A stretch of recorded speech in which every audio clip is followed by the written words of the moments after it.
The massive chambers of the Galactic Council had never witnessed such complete agreement among its members. For over 3,000 years, the representatives of 47 different alien species had argued, debated, and fought over countless decisions. But today, as they sat in their specialized biopods with glowing neural interfaces connected to their alien minds, every single being present felt the same overwhelming sense of dread.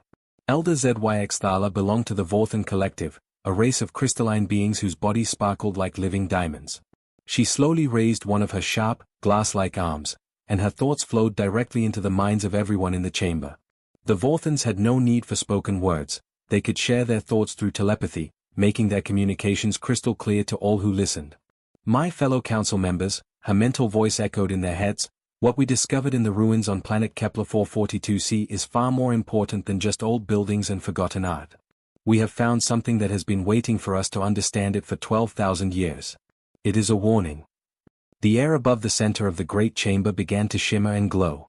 Slowly, a three-dimensional image formed, floating in the space where all could see it clearly. The hologram showed pieces of metal covered in strange markings. These metal fragments looked impossible to destroy, as if they had been made from materials that could survive anything the universe could throw at them. The symbols carved into the metal were unlike anything any of the 47 species had ever seen before. Each marking was complex and beautiful, yet completely alien to all known forms of writing or communication. For months, the best translation computers in the galaxy had worked day and night to understand what these symbols meant. Finally, just days ago, they had succeeded in cracking the code. Elder ZYX Thala's mental voice became more serious as she shared the translation with the council. Listen carefully to what the ancients wanted us to know. They wrote, when the young species emerges from the third spiral's edge, when they walk on two legs and reach beyond their yellow star, know this, they cannot be stopped. They will not yield. They will not break. The galaxy will bend to their will, not through conquest, but through something far more dangerous than any weapon, hope. The chamber fell completely silent. Even the usual hum of alien breathing apparatus and life support systems seemed to quiet down as the weight of these words settled on everyone present. Representatives from species that had conquered entire star systems, races that had built weapons capable of destroying planets, and civilizations that had existed since before most stars were born, all of them felt a chill run through their alien bodies. Ambassador Kethvar of the Zephyrian Empire was not impressed. The Zephyrians were a warrior race, built for battle with 6 powerful arms and thick armor-like skin. Kethvar had personally led military campaigns that had brought dozens of worlds under Zephyrian control. He waved all 6 of his arms in a gesture of complete dismissal. This is nothing but old superstition from a civilization that died out long ago, he said with a laugh that sounded like grinding metal. What species in this entire galaxy could possibly threaten our combined might? We control thousands of worlds, command fleets of ships that can cross space in the blink of an eye, and possess weapons that can crack planets like eggs. No single species could stand against the united power of the Galactic Council. But Elder ZYX Thala was not finished sharing the ancient message. Her crystalline body seemed to grow brighter as she continued the translation. The next part of the warning made even Ambassador Kethvar stop laughing. The message continues, she said solemnly. It says, they call themselves human. They are the storm that does not pass. The name meant nothing to any of them. Human. It was not a word in any of their languages, not a species any of them had encountered in all their travels across the galaxy. Yet somehow, this unknown race had been important enough for an ancient civilization to carve a warning about them into indestructible metal and hide it away for future generations to find. Some of the council members began checking their databases, searching through records of every known species in the galaxy. Others sent mental commands to their ship's computers, ordering scans of nearby star systems. A few of the more nervous representatives started calculating how quickly their home world's defense fleets could be recalled if needed. But their searching would find nothing, because the humans they were looking for were still very far away. Many light-years distant from the council chambers, in a quiet corner of the galaxy that most advanced civilizations considered boring and unimportant, a small blue and green planet slowly turned around its ordinary yellow star. The planet looked peaceful from space, covered in swirling white clouds and vast blue oceans. On the surface of this world, a species that walked on 2 legs and called themselves humans had just achieved something they considered historic. They had successfully launched their first probe designed to travel to another star system. The humans were excited about this achievement, celebrating in their cities and talking about the possibilities of finding life among the stars. These humans had no idea that somewhere across the galaxy, the most powerful civilizations in existence had just learned their name from a 12,000-year-old warning.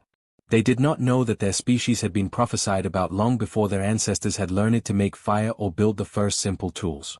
The humans continued their celebrations, dreaming of the day they might meet other intelligent life among the stars, completely unaware that the galaxy was already preparing for their arrival. Captain Lee Minute-Ho pressed her face close to the thick glass window of the UES Endeavour and stared out at the endless black of space filled with distant stars. This was humanity's first ship capable of traveling faster than light, and she still could not believe they had actually done it. Just 3 years ago, human scientists had finally solved the mystery of quantum tunneling technology, allowing them to fold space and travel between star systems in a matter of days instead of centuries. The Endeavour was not the most beautiful ship ever built, but it was sturdy and reliable, just like the humans who had designed it. Its mission was straightforward and simple: travel to nearby star systems, take pictures and measurements of what they found, write detailed reports about everything they discovered, and most importantly, try to make peaceful contact with any intelligent life forms they might encounter. Captain Lee had expected this part of their mission to take many years. The galaxy was vast, and the chances of finding intelligent alien life seemed small. Most human scientists believed they would need to visit dozens, maybe hundreds of star systems before they found any signs of advanced civilization. They were completely wrong. The alien ship appeared without warning near Proxima Centauri, the closest star to Earth's solar system. One moment, the Endeavour's sensors showed nothing but empty space and distant stars. The next moment, a vessel unlike anything humans had ever imagined was floating directly in front of them. The alien ship was absolutely beautiful. Its smooth, curved surfaces seemed to flow like liquid metal, and soft lights pulsed along its hull in patterns that reminded Captain Lee of ocean waves or wind moving through tall grass. The ship was at least 3 times larger than the Endeavour and even from a distance, it was clear that its technology was far more advanced than anything humans possessed. Captain Lee's hands trembled slightly as she activated the ship's communication systems.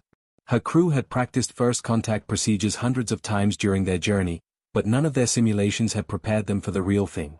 The alien vessel seemed to scan them with invisible beams of energy, and then, amazingly, it began transmitting signals that their computers could understand. The Universal Translator, one of humanity's newest inventions, worked better than anyone had dared to hope. Within minutes, a voice was speaking to them in perfect, clear language that every human on the ship could understand. "Greetings and welcome, humans of the planet Earth," the voice said. It sounded musical and pleasant, like wind chimes or flowing water. "Please do not be afraid. We come in peace, and we have been waiting to meet your species. My name is Ambassador Thyron, and I represent the Altarian Concordat. Your species has been anticipated." Captain Lee felt her heart racing as she responded to the first alien contact in human history. "Ambassador Thyron, this is Captain Lee Minute-Ho of the United Earthship Endeavour Star. We are honored to meet you and your people. We come in peace as well, seeking only knowledge and friendship among the stars." The first meeting between humans and aliens went much more smoothly than anyone had expected. Ambassador Thyron was polite, friendly, and seemed genuinely pleased to finally meet humans. The Altarians, as Thyron explained, were part of something called the Galactic Council, a group of many different alien species that work together to maintain peace and order throughout the galaxy. Thyron invited Captain Lee and a small group of her officers aboard the Altarian vessel, which was even more impressive on the inside than it had appeared from the outside. The corridors were filled with soft, warm light that seemed to come from the walls themselves, and the air smelled like flowers and rain. Ambassador Thyron looked somewhat like a tall, thin human, but with pale blue skin and large, dark eyes that seemed to hold ancient wisdom. "Your species is very young by galactic standards," Thyron explained as they walked through the ship's elegant corridors. "Most civilizations require thousands of years to develop faster than light travel. Humans have accomplished this in a remarkably short time. We are impressed by your rapid technological development." The ambassador spoke enthusiastically about all the benefits of joining galactic civilization. There were established trade routes connecting thousands of worlds, allowing species to share resources and knowledge. Cultural exchanges would let humans learn from civilizations that had existed for millions of years. Advanced technologies could solve many of Earth's remaining problems, from disease to energy production. But during a private meeting in the ambassador's personal quarters, Thyron's tone became more serious. "Captain Lee, you must understand something important about how the galaxy operates. For thousands of years, we have maintained peace through certain principles that all member species must follow. There is order. There is hierarchy. There are rules about expansion and colonization. Your species will need to adapt to our established ways of doing things. Captain Lee nodded politely and smiled, the same diplomatic expression that human leaders had perfected over centuries of international relations. Of course, Ambassador. We humans are always eager to learn from others. We appreciate your guidance and wisdom. But something in Captain Lee's dark eyes made Ambassador Thyron feel strangely uncomfortable. There was a quiet strength there, a determination that the experienced diplomat had never encountered before in any species. When Captain Lee continued speaking, her voice remained polite and friendly, but there was an underlying tone of steel that made Thyron's skin prickle. However, Captain Lee said calmly, I should mention that humanity has always held one core belief above all others. We believe that every intelligent species has the fundamental right to chart its own course among the stars, to make its own choices, and to determine its own destiny. As Ambassador Thyron looked into those determined human eyes, the ancient warnings about this species suddenly began to make perfect sense. The Galactic Council had gathered in their great chambers once again, but this time their meeting had a very different purpose. Instead of discussing ancient warnings, they were making decisions about what to do with the newly discovered human species. The 4 to 7 member races had spent weeks debating, and finally they had reached an agreement about how to handle these strange beings from the third spiral arm of the galaxy. The decision was made with the same cold, careful thinking that had governed galactic politics for thousands of years. The Council had done this many times before with other young species, and they had developed a system that worked perfectly every time. Humanity would be brought into galactic civilization slowly and carefully, like training a wild animal to become tame. The humans would be allowed to colonize exactly 3 star systems, no more, no less.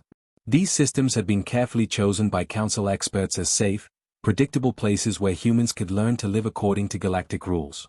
Their spaceships would be equipped with special navigation computers built by the Council, which would prevent any accidental travel to unauthorized areas of the galaxy. Most importantly, human research into dangerous technologies would be closely watched and controlled by Council oversight committees. Director Park So-young of the United Earth Colonial Authority sat in the Council chambers as these restrictions were explained to her. She was a small woman with kind eyes and graying hair, and she listened to every word with the patient attention of someone who had spent decades in diplomatic meetings. The alien representatives spoke in polite, respectful tones as they outlined humanity's new place in the galaxy. These guidelines are for your own protection, explained Ambassador Thyron, whose blue skin seemed to glow softly in the chamber's light. Young species often make dangerous mistakes when left to expand without proper guidance. We have seen civilizations destroy themselves by moving too quickly or developing technologies they were not ready to handle. Director Park nodded thoughtfully and smiled the same diplomatic smile that human negotiators had been using for centuries. She asked a few polite questions, made several grateful comments about the Council's wisdom and generosity, and eventually signed all the necessary documents with a steady hand. She even managed to shake hands, claws, tentacles, and other alien appendages with apparent enthusiasm. We are deeply honored by your guidance, she said warmly. Humanity is grateful for this opportunity to learn from such ancient and wise civilizations. We will do our best to follow your recommendations and prove ourselves worthy of membership in the galactic community. The Council representatives felt very pleased with themselves. Another young species had been successfully integrated into their system. The process had gone smoothly, just as it always did. Humans seemed reasonable and cooperative, unlike some of the more troublesome species they had dealt with in the past. What the Galactic Council completely failed to understand was that humanity had a very different relationship with the word impossible than any other species they had ever encountered. For millions of years, humans had lived on a planet that constantly tried to kill them. Ice ages had told them they could not survive the cold. Oceans had told them they could not cross vast bodies of water. Diseases had told them they could not live long, healthy lives. The sky itself had told them they could not fly. Every single time, humanity's response had been exactly the same: watch us. Director Park returned to Earth and immediately called a meeting with the heads of every human space agency, colonial organization, and research institute. The meeting took place in a secure conference room deep underground, where no alien surveillance equipment could detect what they were discussing. Ladies and gentlemen, Director Park said as she looked around the table at the gathered representatives, we have just been told by the Galactic Council that humanity is only allowed to colonize 3 specific star systems. We have been informed that our ships must use their navigation computers instead of our own. We have been instructed that our research must be supervised by alien oversight committees, The room was completely silent for several long moments. Then Director Park smiled, not the diplomatic smile she had used with the aliens, but the kind of smile humans wore when they were about to do something impossible. "I think it's time we showed the galaxy what humans do when someone tells us we can't do something," she said quietly. Within 6 months, colony ships began launching from Earth. But instead of heading toward the 3 approved star systems, they turned toward the outer rim of the galaxy, where alien surveillance was weak and Council patrols rarely traveled. The Council-provided navigation computers were carefully removed from every ship and replaced with quantum drive systems built entirely by human engineers. These new drives left no traces that alien sensors could detect. Human colonies began appearing on worlds that the Galactic Council had marked as completely uninhabitable. Planets with atmospheres full of poisonous gases, worlds where the temperature could melt metal, star systems with radiation levels that should have killed any living creature within hours. Humans not only survived in these places, they thrived. When Elder Morthek of the Council Enforcement Division finally received reports about unauthorized human activity, he could not believe what he was reading. His species had been studying galactic colonization for over 50,000 years, and nothing in the reports made any sense. "According to our surveillance data," he said to his staff in complete bewilderment, "humans have established a successful mining colony inside the outer layers of a star. The temperature there should instantly vaporize any known material. How is this possible?" His assistant, a nervous creature with multiple eyes, checked the reports again. "Sir, that's not the strangest part. Our long-range sensors indicate that the human workers are singing while they operate their equipment. They appear to be enjoying themselves." Elder Morthek stared at the reports for a long time, trying to understand how any species could be so completely impossible to predict or control. The moment had finally arrived when the Galactic Council decided they had been patient enough with humanity.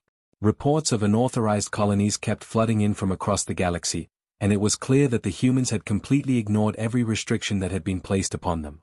The Council had tried diplomatic protests, economic pressure, and stern warnings, but nothing had worked. Now they would use the method that had never failed them in thousands of years of galactic governance: military force. Admiral Park Jin-woo stood on the bridge of the UES Defiance humanity's newest and most advanced warship, watching the Council enforcement fleet approach through the main viewing screen. The alien ships were absolutely magnificent to behold. Each vessel was a true masterpiece of engineering that represented centuries of technological development and artistic design. Their hulls gleamed like polished mirrors, and energy fields shimmered around them like protective bubbles made of pure light. The Council fleet consisted of 12 massive warships, each one easily 3 times larger than any human vessel. They moved through space with the graceful precision of dancers, their formations perfect and their weapons systems clearly visible as they powered up for battle. Any reasonable species would have immediately surrendered when faced with such overwhelming superiority. But Admiral Park was not looking at these ships with fear or despair. Instead, his eyes were bright with curiosity and excitement as he studied every detail of the approaching alien vessels.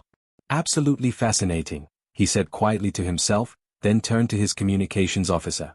"Send a message to all ships in our fleet. We are now beginning documentation protocol. I want everything recorded: their ship designs, their movement patterns, their formation tactics, their energy signatures. This is a once-in-a-lifetime learning opportunity." Lieutenant Kim So-ra, the young communications officer, looked at her admiral with surprise. "Sir, shouldn't we be preparing for combat? Those ships clearly outgun us by a significant margin." Admiral Park smiled the same kind of smile that had been worrying alien diplomats for months. "Lieutenant, we are preparing for combat. We're just preparing for it in the human way. Science Officer Cho, are you getting clean sensor readings of their technology?" Dr. Cho Minute-jung looked up from her science station with barely contained excitement dancing in her eyes. "Sir, their propulsion systems are using energy manipulation principles that we theorized about in our labs but could never figure out how to implement practically.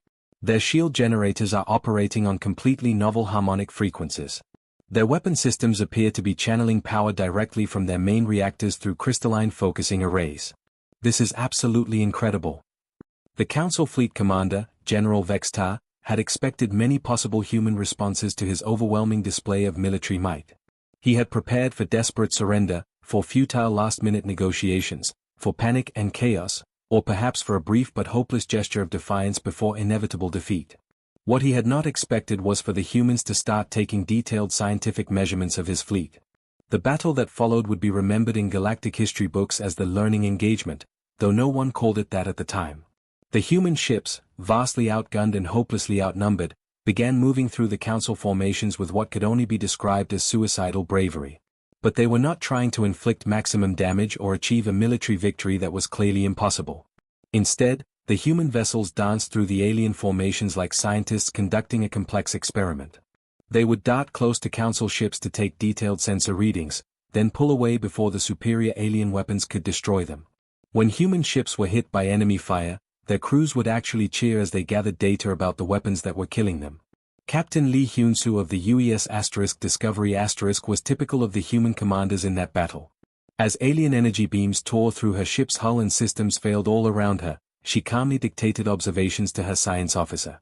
The beam appears to disrupt our hull at the molecular level rather than simply melting it. The energy frequency suggests they're manipulating quantum fields directly. Are you getting readings on the power output? Her science officer, Dr. Nam Ji-woo, continued working at his damaged console even as emergency lighting flickered around them. Yes, Captain. The power levels are beyond anything we thought was possible. If we could figure out how to replicate this technology. When human vessels were finally disabled or destroyed, their crews didn't retreat in defeat. Instead, they evacuated their ships carrying samples of council technology, detailed tactical analyses, and complete sensor recordings of everything they had observed. The escape pods were filled not with defeated soldiers, but with excited scientists comparing notes and making plans. What truly terrified the Galactic Council was not that humanity had fought against impossible odds. Many species had done that throughout history. What scared them was how the humans had lost. They had lost with enthusiasm. They had lost with scientific precision. They had lost with the methodical determination of beings who treated every defeat as simply another learning experience that would help them do better next time. General Vextar reported to the Council that the human fleet had been successfully destroyed and the unauthorized colony secured. But privately, he felt deeply disturbed by what he had witnessed. The humans had fought like no species he had ever encountered, not like warriors seeking victory, but like researchers conducting the most important experiment of their lives. Within just a few months, human shipyards throughout the galaxy were producing new vessels that incorporated reverse-engineered Council technology.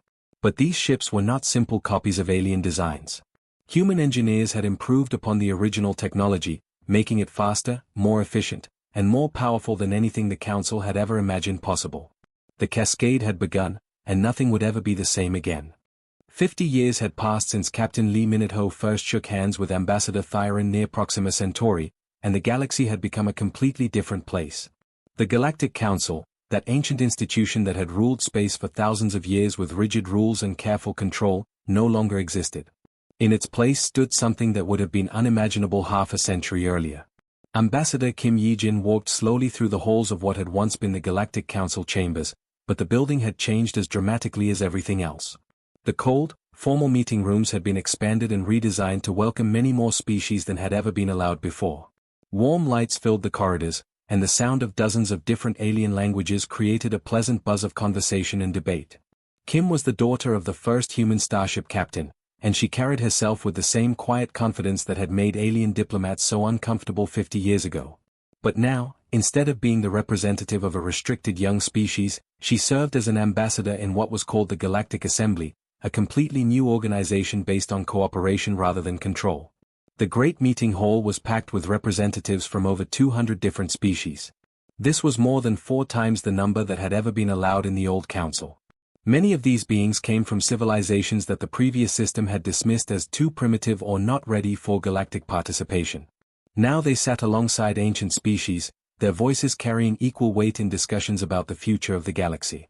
The old restrictions that had once limited where species could travel and what they could research had been completely abolished.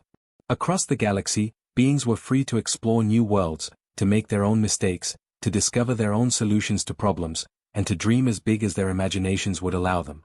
The rigid hierarchies that had kept certain species in positions of power for millennia had been replaced by something much more chaotic but infinitely more alive, cooperation that came from choice rather than force. During a break in the assembly session, Elder ZYX Thala approached Ambassador Kim near one of the large windows that looked out at the stars. The ancient Vorthan's crystalline body still sparkled like living diamonds, but now her mental voice carried warmth and something that might have been amusement. Ambassador Kim, the elder's telepathic words flowed gently into the human's mind, I must ask you something that has puzzled me for decades. Did your species plan this complete transformation of galactic civilization from the very beginning? Was this always humanity's secret goal when you first ventured into space? Kim turned from the window and smiled, not the diplomatic smile that her predecessors had used during tense negotiations, but a genuine expression of warmth and slight amusement. Elder ZYX Thala, I can honestly tell you that humanity never had any kind of grand master plan for changing the galaxy. We're not nearly that organized or clever. The Vorthan's crystalline form shimmered with what Kim had learned to recognize as laughter. Then how did this happen? How did a single species manage to completely reshape galactic civilization in just 50 years? Kim looked back out at the stars, thinking about how to explain something that even humans didn't fully understand about themselves. We just couldn't accept that impossible meant anything more than nobody's figured out how to do it yet. When you told us we could only colonize 3 star systems, we heard that as a challenge to find ways to colonize more. When you said certain technologies were too dangerous for us to research, we heard that as a puzzle to solve safely. When you said the galaxy worked in only one way, we heard that as an invitation to imagine better ways. Elder ZYX Thala's mental voice became thoughtful. The ancient civilization that left us the warning about your species called humanity, the storm that does not pass. For 50 years, I believed they were correct. But now I realize they were wrong about one very important thing. What was that? Kim asked.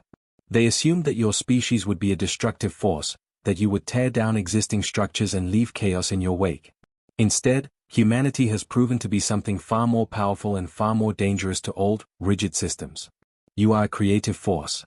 You don't destroy old orders and leave nothing behind. Instead, you inspire other beings to build something better to replace what no longer works. Kim nodded slowly. I think that might be the nicest compliment anyone has ever given humanity. At that moment, throughout the galaxy, the evidence of this transformation was visible everywhere. On worlds that had once been considered completely uninhabitable, children belonging to dozens of different species were growing up together, playing games that mixed the traditions of multiple civilizations, and learning to speak languages that their grandparents had never heard. In research facilities that had once operated under strict council supervision, scientists from hundreds of worlds worked side by side, pushing the boundaries of what was possible and sharing their discoveries freely with anyone who wanted to learn.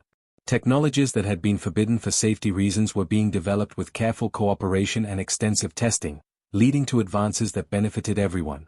In the meeting halls of thousands of worlds, representatives debated passionately about the future they wanted to build together.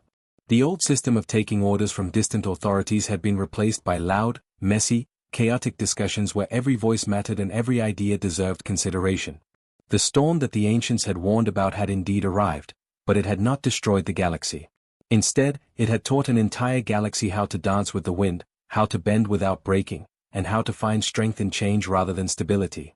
The storm had not passed because it was no longer a storm, it had become the new weather that everyone had learned to love. ****, the end ****.